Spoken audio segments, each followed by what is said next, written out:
और खालिद बिन वलीद को चैलेंज किया, लेकिन मुसलमानों की फौज से एक आम सिपाही ने जाकर उसे खत्म कर दिया। अगेन एक बार फिर पर्शिया की फौज का जनरल जंग से पहले ही मारा गया, जिसके बाद दोनों फौजों ने एक दूसरे पर फुल फ्लेज हमला कर दिया और बहुत सख्त जंग शुरू हुई। लेकिन पर्शियन फौज बहुत ज्यादा होने की वजह से आहिस्ता आहिस्ता बहुत सारे मुसलमान शहीद होने लगे, जिसकी वजह से पहली बार खालिद बिन वलीद ने मजबूरन मुसलमानों को जंग से पीछे हटने का हुक्म दिया और ऐसा लगने लगा कि मुसलमान फाइनली जंग छोड़कर भाग रहे हैं। ये देखकर पर्शियन फौज जीत की खुशी में बहुत तेजी से मुसलमानों का पीछा करने लगी। पर्शियन फौज मुसलमानों के पीछे इतनी तेजी से आई कि इनके फौज के दो लाइन्स एक दूसरे से बहुत दूर हो गए। And if you look closely, मुसलमान बिल्कुल सीधी लाइन में पीछे नहीं आ रहे, बल्कि एक दूसरे से दूर जा रहे हैं।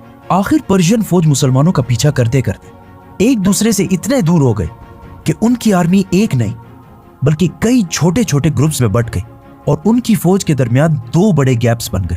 और इसी टाइम का खालिद बिन वलीद इंतजार कर रहे थे। एंड नाउ अचानक खालिद बिन वलीद अपने घुड़सवारों को लेकर इन दो गैप से आगे बढ़े और पर्शियन फौज के सेंटर को घेर लिया और आहिस्ता आहिस्ता उन्हें क्रश करने लगे और फिर इसी तरह बाकी फौज को भी क्रश कर दिया। पर्शियन फौज की पिछली लाइन ने देखा कि वो ये जंग हार चुके हैं, तो वो जंग छोड़कर भागने लगे। लेकिन एज वी नो, उनका आर्मर हमेशा बहुत भारी होता था, तो ज्यादा दूर जाने से पहले ही मुसलमान उन तक पहुंच गए और उन्हें भी खत्म कर दी। और इस तरह पर्शियन एम्पायर की एक और बहुत बड़ी फौज खालिद बिन वलीद ने क्रश कर दी।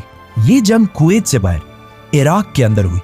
मतलब अब मुसलमान कुवैत को फतह करने के बाद ईरान के दूसरे बड़े प्रोविंस इराक में एंटर हो चुके थे। अब यहां से आगे बढ़ना थोड़ा मुश्किल था, क्योंकि इराक और मदीना एक दूसरे से बहुत दूर थे और इराक में मुसलमानों की फौज को अपने हेडक्वार्टर मदीना से बार बार कम्युनिकेट करने में बहुत मुश्किल हो रही थी। इसीलिए यहां से आगे बढ़ने से पहले खालिद बिन वलीद ने इसी इलाके को अपना नया हेडक्वार्टर बनाया, क्योंकि इस इलाके में पर्शियंस और अरब दोनों आबाद थे और इन सब का ख्याल था कि मुसलमान इन्हें फतह करने के बाद इनके साथ वही करेंगे जो अब तक दुनिया की बाकी सारी एम्पायर्स करती हैं, मतलब लूट, प्लंडर, रेप। लेकिन खालिद बिन वलीद ने अबू बकर रज़ियल्लाहु ताला अन्हु के हुक्म पर इस इलाके की सारी प्रॉपर्टीज उन्हीं लोगों को वापस कर दी और किसी से भी जबरदस्ती कोई भी चीज नहीं छीनी। और